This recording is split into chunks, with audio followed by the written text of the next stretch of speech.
Hey everyone, it's Will, Gamer Dad, with another video for you.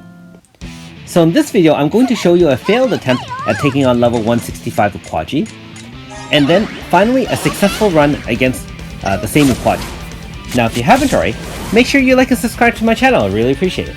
I also do have a Patreon account for those who want to support me this way. So the strategy for this one is actually the same as all the previous 140 plus level Uquajis. So you want one of your healers to take the hit so that your 4 DPS can continue attacking and creating a win zone in this case, as well as doing enough damage and building enough of an AF bar to end Uquaji. Now, as many of you have noticed from some of these videos and maybe some of my competitors, level 165 and level 170 Uquaji actually have a tremendous amount of HP. I would say somewhere in the 11-12 million range. And so, unfortunately, you really have to be careful in making sure you can deal enough damage. Also, I will say that I would emphasize that it's very important to make sure that your characters rotate into the right position when they are doing the AF. So if you can see, I'm only one hit away from a full AF bar, and you'll actually see the difference between this particular battle versus the next one, which was successful.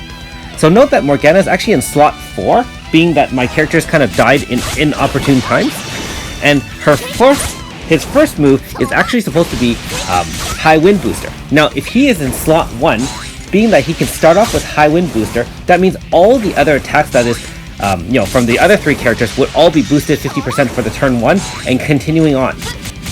Now, having him in slot 4 means that for one full turn, it wasn't boosted. And if you can see clearly, that actually made the difference between winning and defeat.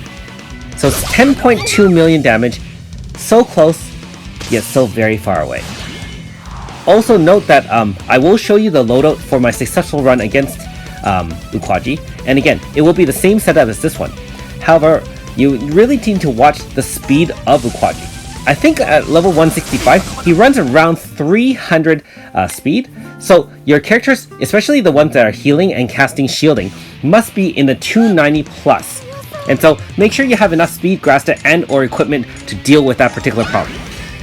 I will also say that I ran this around, I want to say almost 100 times to get the right setup. So to be fair, as long as Mana casts Queen of Hearts, of course, which you've seen in previous iterations of Uquaji, as well as Mariel casting Aurora Force, and then one of those 2 dying, that's all you really need to start this particular run.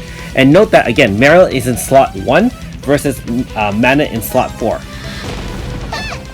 So if you do it properly, you can get slot 1 where you have now Morgana, as well as slot 4 where you have Claude. Now it didn't really matter that Claude's in slot 4, being that by him coming in automatically, he activates Wind Zone. Also, being that he's only in the 230 speed or so, he has to come in later than Uquaji anyway, so if you do have Morgana and you are using Morgana, then don't use Matsukunda in this particular battle, because I experimented with that a few times just to kind of reduce some of the damage, but I slowed him down too much that the timing of my Wind Zone was before he activated Earth Zone, which means I have to waste an additional turn trying to bring in Claude to activate Wind Zone.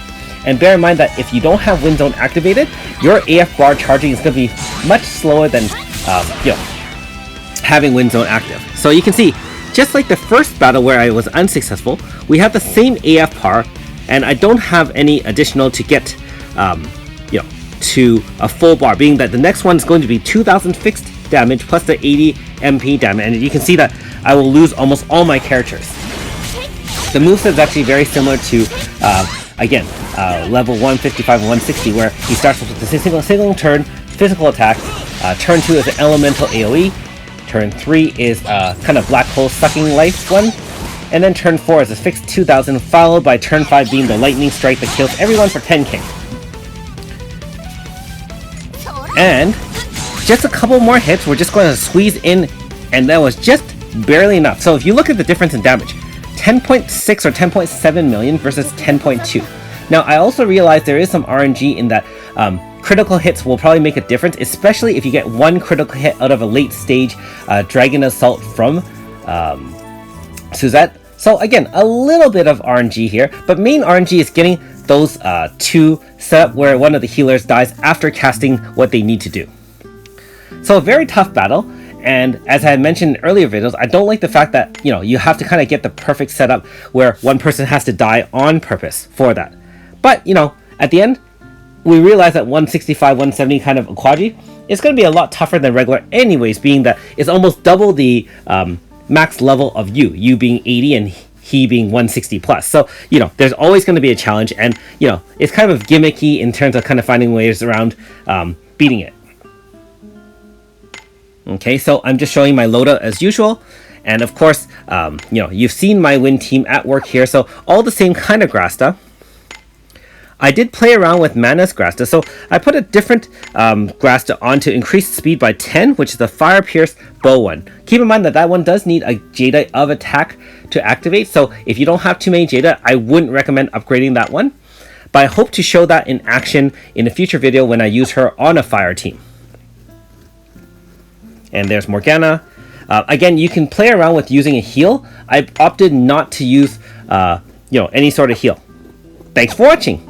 We'll see you next time.